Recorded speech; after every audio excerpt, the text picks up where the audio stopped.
So, as mentioned, spoilers for Rick and Morty, at least as far as the first two seasons go. There's not really anything that we can spoil about season 3. We're not going to. Well, there is one bit, but Yeah, we're that's not all going- they've released of it well, so far. I mean, I suppose we could talk about the April Fool's episode. Well, you were going to before Yeah. I interrupted you. So, yeah, he goes and gets himself captured on purpose. Right, and the second season kind of just ends under the notion he did that to just kind of spare his family, but I guess I didn't actually see the entirety of the April Fool episode, so I'm not entirely sure what basically leads him into toppling the entirety of, like, everything. So,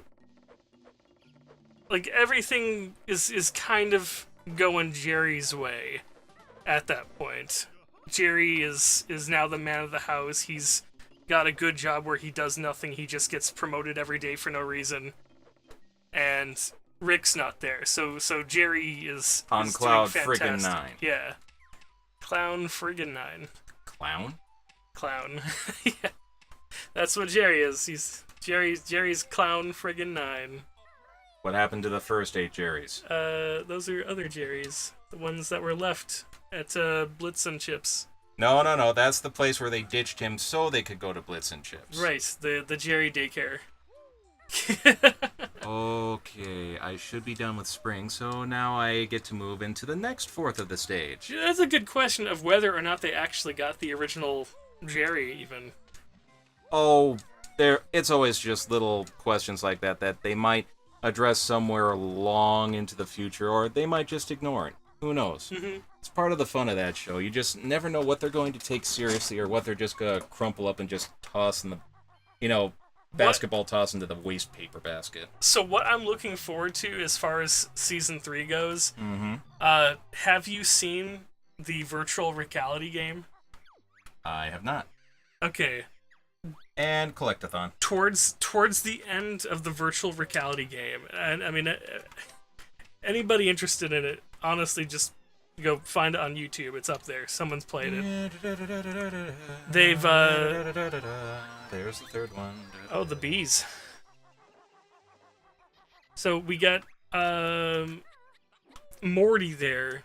Morty, who just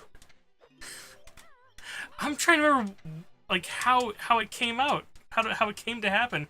He goes and says that he's vegan, and then he says, "This is canon now. I'm vegan." So I'm wondering if they really are going to have him be vegan in this show. Wait, Rick or Morty? Morty. Morty. Okay. Yeah. I mean, are they gonna pull like some sort of like Lisa Simpson, like a side joke, just briefly explaining why this person is now choosing this lifestyle, or is it just going to be just with no rhyme or reason? He just did it for no reason. He just decided right there. He's like, yeah. And we have to wait until winter in order to be able to get in there. Okay. Or is it fall? I I'll think get it's to that when I open get to autumn and fall, I think it said.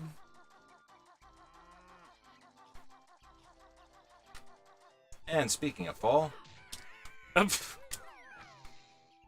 they make that one easy, thankfully. Yeah. Now, I could just skip that, but honestly, there's still a lot of things I need to do here.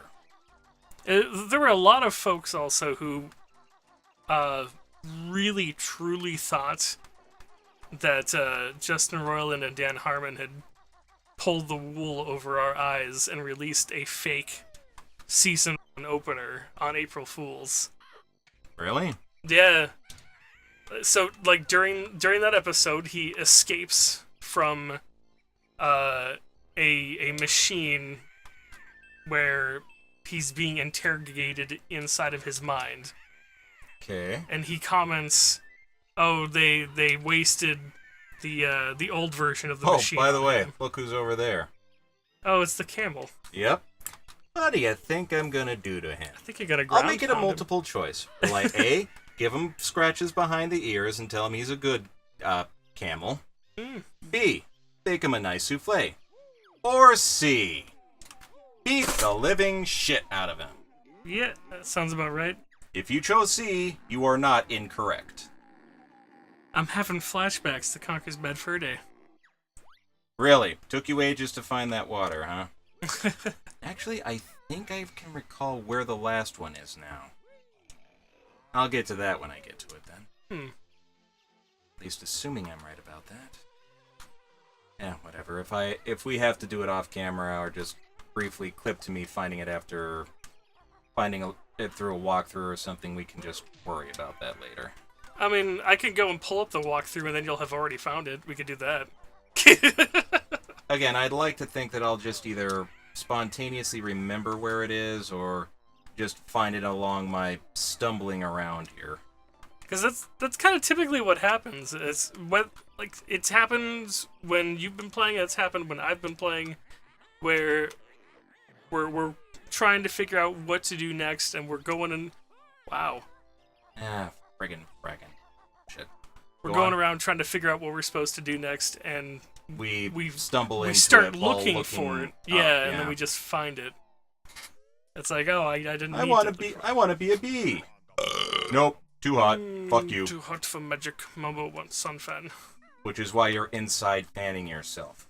You lazy bastard. Yeah. Eka boka. Umanaka. I say they're worthless, yet I still keep grabbing them. It's just Mario coin syndrome. Habit. Yeah. I mean, like, I've gone out of my ways for Mario coins without any need to pick them up. Well, there are certain Mario 3 levels where it's just kind of a necessity to unlock a special little secret. Well, did they have red coins in Mario 3? No. Super Mario 3 Advance, maybe, but not in the original Mario 3. Red coins didn't start until Super Mario World, World to Yoshi's Island. Yeah. See, I recall, gosh. Down there. It was super... Hey, by the way, fun little animation note here. I'm so far away that the bees aren't animated. You see that there, right? Yeah, they just still in... It just takes a certain point where you get close enough, and there they go. Yeah. It's, They've done that in other... What's the most recent game that I've noticed them doing some weird stuff on? DC Universe Online. While it does animate the enemies that are further out, they seem to be like moving around at a lower frame rate than the game is actually running in. By the way, in case you're wondering, it's not your imagination. Those birds in those holes are getting bigger. Oh.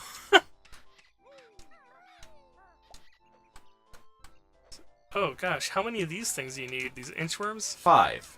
Okay. For now. Oh, for now. Mm-hmm.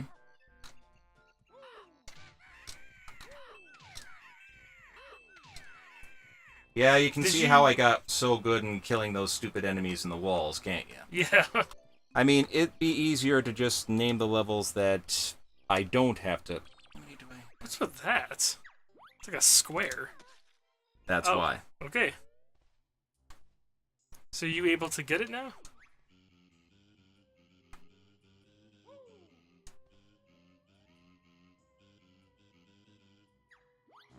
Zubas.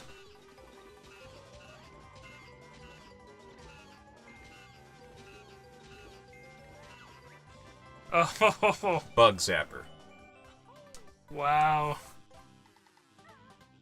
What would have been the alternative, or do you have trying to swing at them while they just keep, trying to zip by me and then just disappear into the distance only to reappear? You get the idea. I'm glad you played this a bunch of times. Well, come on. The boss enemies in here are not anything too over the top, difficult to figure out. Yeah. With the exception of Boss Boombox is just basically a horde of tougher than usual enemies that you can either just pick off one by one easily enough so long as they don't gang up on you, or you can just invincible your way through. Those ice cubes in the overworld of this place, the hub of this place, those were like basically the same thing as Boombox. Right, just a miniaturized version of it. Okay, there's something in It's a wall. Oh my gosh. Oh. Yeah, I kind of screwed up there. So go for the life first, then go for the jiggy. Wow. So yeah. Wonderful camera work, by the way. At least at the time. Yeah. You know, there was a lot of times where I was wondering if maybe video game... Ah, hell. Oh... You were saying? Video game critics being... Too generous on this game? No, like, too picky about camera angles back in the day? Or something? Well, maybe.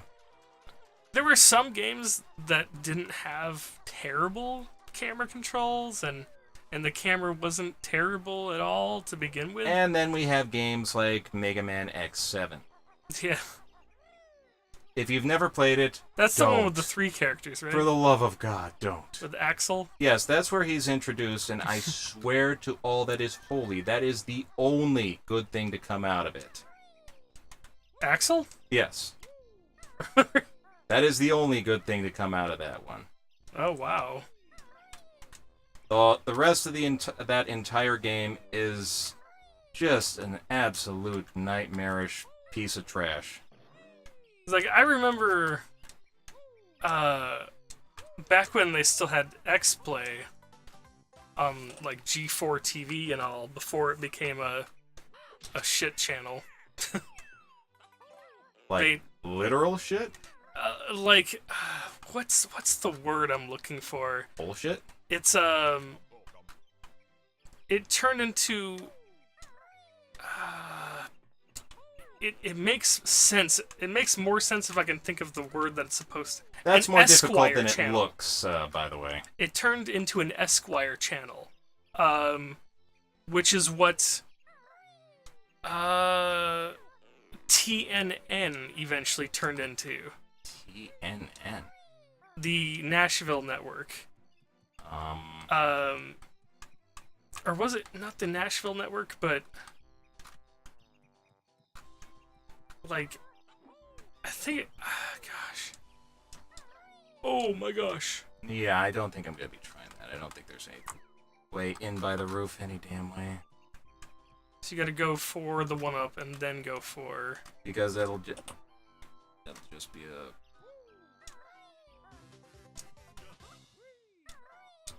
There we go. It's what eventually turned into Spike TV. Oh. Yeah. Oh. So, like, towards the end of TNN's lifetime, they started calling it TNN, the Men's Network, or the Guys Channel, or something. And there's where things quickly went south. Yeah, that's when they brought in John Cristofalusi and had him do... the 6 to 12... Was it 12? I think it was more like 6 episodes. You're asking the wrong... Oh, wait a minute. I know where Ren you're and going Stimpy with adult this. party cartoon. Wow. Was he really that hard up for cash? It's, like... It's very hard to say when Ren and Stimpy is Because from what I understand, it's Ren and Stimpy porn. He doesn't... I mean... The fact that you have to hesitate that much on it. It had adult jokes, but it wasn't porn. But, like, this was around the time when they started having, like, Stripperella, which was, like, the new superhero that Stan Lee Wasn't that done created. by the same animation company that did the Batman and Superman cartoons? Possibly. It was well animated, and it was a Stan Lee thing. So I mean, like he was like that was his thing. Much like the Star Wars Holiday Special, I'm guessing that is Stan Lee's secret shame. I don't know. Really? I could probably think of... I'm sure he's done worse things. Okay. Name one. Well, I mean, the thing with just Stripperella... in your opinion only.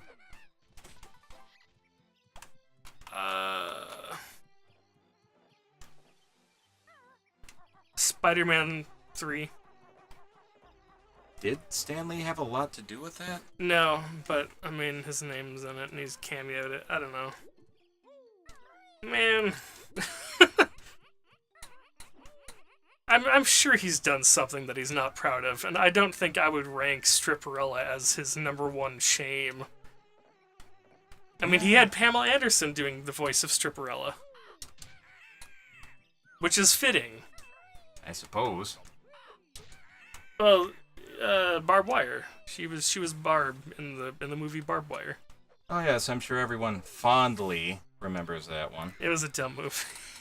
Hence why, dude, if you could not hear the quotation marks in my voice there, Yeah. I really question your sanity right now. Yeah. It seems like it. Yeah, it has been a bit. Yeah.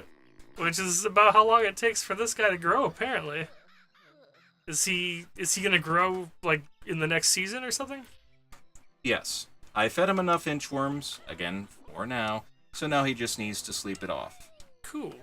Kind of a way for the game to tell you, okay, you're done interacting with this character. Kindly move on to whatever other things you think you need to accomplish here. And we will kindly interact with more things. Hang on just a quick second. Oh? Just want to get up here. Yeah. And there's nothing. Okay. Alright, next time on We Play, more Banjo Kazooie.